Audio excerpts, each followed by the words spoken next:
열린교회 성도 여러분 안녕하세요. 이 시간에 우리와 함께 쉬운 기독교 기본 교리 구원론에 대해서 함께 말씀을 나누고자 합니다.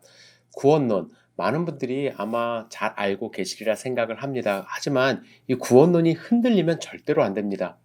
내가 받은 구원이 흔들리면 많은 이단들이 이 구원론으로 이제 믿는 분들을 흔들면서 유혹을 하거든요. 그래서 다시 한번 내가 받은 구원은 어떤 구원인가?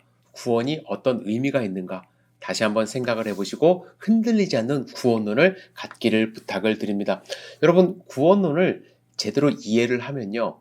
하나님께서 여러분들을 위해서 하신 일, 이것 때문에 하나님을 더 깊이 사랑하게 됩니다. 그래서 매일 내가 받은 구원에 감사하면서 하나님을 사랑하는 마음으로 살아갈 수 있게 되고요. 또 다른 사람들에게, 아직 구원받지 않은 사람들에게 하나님께서 그들을 어떻게 변화시켜 주실지에 대한 확신을 가지고 말을 할 수 있게 됩니다. 왜? 내가 구원을 받았기 때문에. 그래서 이 구원의 선물, 구원론을 잘 이해하시는 것이 중요합니다.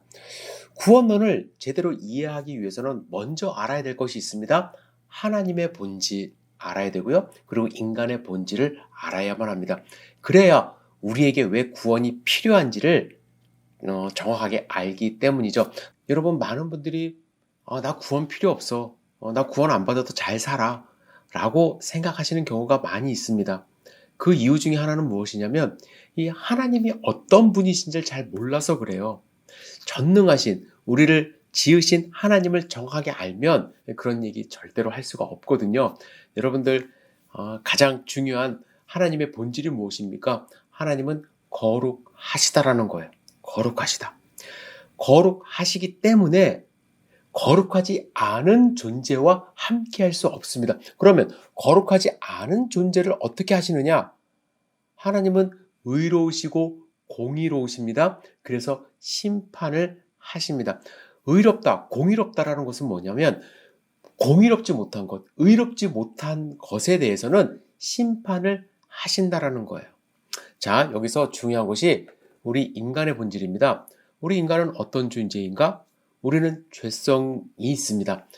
갓난아기가 정말로 예쁘게 태어납니다. 우리 눈에 넣어도 안 아프게 우리 아이들 예쁘죠. 그런데 여러분들 아이를 키우다 보면은 가르쳐주지 않은 죄성을 갖고 있음을 깨닫게 돼요. 발견하게 돼요. 그 죄성을 잘 다스려야 되는데 그 죄성을 다스리지 못하기 때문에 우리는 죄를 짓는 그러한 존재가 됩니다. 따라서 이 죄를 짓는 것도 여러분들 무슨 범법 행위를 하거나 무슨 극악한 행위를 한다는 것이 아니라 거짓말하죠. 나쁜 생각하죠. 남을 모함하기도 하죠. 이기적인 마음 갖죠. 그러한 죄 짓는 모습을 갖고 있기 때문에 우리는 하나님으로부터 멀어진, 영원한 삶으로부터 멀어진 잃어버린 존재가 된 것입니다. 자, 하나님은 거룩하세요. 그런데 우리는 죄가 있어요. 그러면 우리는 어떻게 될까요? 하나님은 공의로우시기 때문에 우리를 심판하십니다. 그런데 여기 아까 제가 말씀 안 드린 부분이 있어요. 무엇이죠? 하나님은 공의로우심과 동시에 거룩하심과 동시에 사랑이세요. 사랑. 그래서 여러분과 저를 하나님이 만드신 피조물로서 사랑하세요. 그래서 하나님은 구원의 길을 열어주신 것입니다. 그 구원의 길을 어떻게 열어주셨느냐? 당신의 아들 예수 그리스도를 이 땅 가운데 보내심으로. 왜냐하면 죄 지은 사람은 누군가가 이 죄를 대신해서 죽어야만 합니다. 과거의 구약에서는 동물들이 숫, 염소, 숫, 양, 송아지, 제가 이제 레위기 성경 공부할 때 말씀드렸잖아요. 속죄제, 속건제, 그리고 번제를 드림으로써 하나님 앞에 내 죄를 고백하고 용서함 받았잖아요. 대속 제물이 필요했습니다. 그런데 그건 구약에만 이제 한정되어 있는 것이었고 이스라엘 백성에게만 적용되는 그러한 율법이었는데 하나님은 인류 모두를 사랑하시고 그들을 구원하시기 위하여 하나밖에 없는 독생자 아들을 이 땅 가운데 보내주셔서 우리를 대신해서 죽게 하셨습니다. 자, 로마서 3장 25, 26절 같이 읽을까요? 이 예수를 하나님이 그의 피로 인하여 믿음으로 말미암는 화목 제물로 세우셨으니 이는 하나님께서 길이 참으시는 중에 전에 지은 죄를 간과하심으로 자기의 의로우심을 나타내려 하심이니 곧 이때에 자기의 의로우심을 나타내사 자기도 의로우시며 또한 예수 믿는 자를 의롭다 하려 하심이라. 화목 제물로 예수님을 세우셨어요. 그래서 우리를 의롭게 하시려고, 의롭지 못한 자를 심판하셔야 되는데 예수 믿는 자를 의롭다 하게 하시려고 예수님을 이 땅 가운데 보내신 것입니다. 그래서 구원의 세 가지 핵심 진리를 여러분들이 꼭 마음 가운데 담고 있어야 됩니다. 첫 번째, 구원은 행위가 아니라 은혜로 받습니다. 여러분 한번 생각해 보세요. 우리가 어떤 행위를 해야 구원에 이를 수 있을까요? 착한 행위 몇 번 해야 구원을 준다? 돈을 얼마를 기부를 해야 구원을 준다? 금욕적인 삶을 며칠 살아야 된다? 그 기준이 모두에게 적용될 수 있는 기준은 없습니다. 그래서 구원은요, 우리 인간의 행위가 아니라 하나님의 은혜로 받게 되는 것이죠. 자, 성경 말씀 읽겠습니다. 에베소서 2장 8, 9절입니다. 너희가 그 은혜를 인하여 믿음으로 말미암아 구원을 얻었나니 이것이 너희에게서 난 것이 아니요 하나님의 선물이라. 행위에서 난 것이 아니니 이는 누구든지 자랑치 못하게 함이니라. 하나님이 선물로 우리에게 주셨습니다. 그 선물을 우리는 받아 누려야만 합니다. 자, 두 번째는 구원은 우리가 아닌 하나님께서 주도하셨습니다. 인간이 하나님께로 올라간 것이 아니라 하나님께서 인간에게로 내려오셨다는 것을 아셔야만 합니다. 하나님이 우리를 사랑하셔서 우리를 구원하시기 위해서 독생자 예수를, 신이신 예수님이 인간의 몸으로 이 땅 가운데 오셨습니다. 여러분들이 이 사실을 정확하게 알고 있어야 이 구원론이 흔들리지 않습니다. 구원은 뭐라고요? 하나님의 선물, 하나님이 우리에게 주신 것입니다. 우리가 예수 그리스도를 믿음으로 말미암아 우리가 하나님이 주신 그 선물을 받는 것이 바로 구원입니다. 이번 시간에 다른 거 다 기억 못 하셔도 돼요. 단 한 가지, 하나님이 우리에게 주신 선물이 바로 구원이라는 것을 여러분들이 꼭 아셔야만 합니다. 많은 분들이 혼돈하는 구원에 대한 몇 가지 정의가 있습니다. 7가지 정의가 있는데 이것을 오늘은 좀 한번 살펴보도록 하겠습니다. 첫 번째, 대속이라는 단어가 있습니다. 대속은 무엇이냐면 예수님께서 나 대신 죽으셨다라는 거예요. 대속 제물이 되셨다, 이런 표현도 하죠. 나 대신에, 누구 대신에 이제 속하는 제물이 되었다라는 뜻입니다. 예수님이 나를 대신에 죽으셨다는 것이 대속의 의미입니다. 베드로전서 3장 18절, 그리스도께서 한 번 죄를 위하여 죽으사 의인으로서 불의한 자를 대신하셨으니 이는 우리를 하나님 앞으로 인도하려 하심이라. 육체로는 죽임을 당하시고 영으로는 살림을 받으셨으니 불의한 자를 대신하신 대속 제물이 바로 예수님입니다. 칭의는 무엇인가? 칭의, 좀 어려운데 칭의는 의롭다 칭함을 받은 것입니다. 그냥 말뜻대로 하면은 그것은 어떤 의미가 있느냐? 예수님께서 나와 하나님의 관계를 회복하셨다라는 의미가 있습니다. 아까 제가 하나님은 거룩하신 분이라고 해서 거룩한 사람과 함께 있을 수밖에 없다고 말씀을 드렸잖아요. 우리는 불의하기 때문에 원래는 하나님과 있을 수가 없습니다. 그러나 예수님으로 말미암아 우리가 의롭다함을 받게 돼서 이제 하나님과 관계가 회복된 것입니다. 그것이 바로 칭의예요. 칭의. 그런데 여러분들 여기서 한 가지 아셔야 됩니다.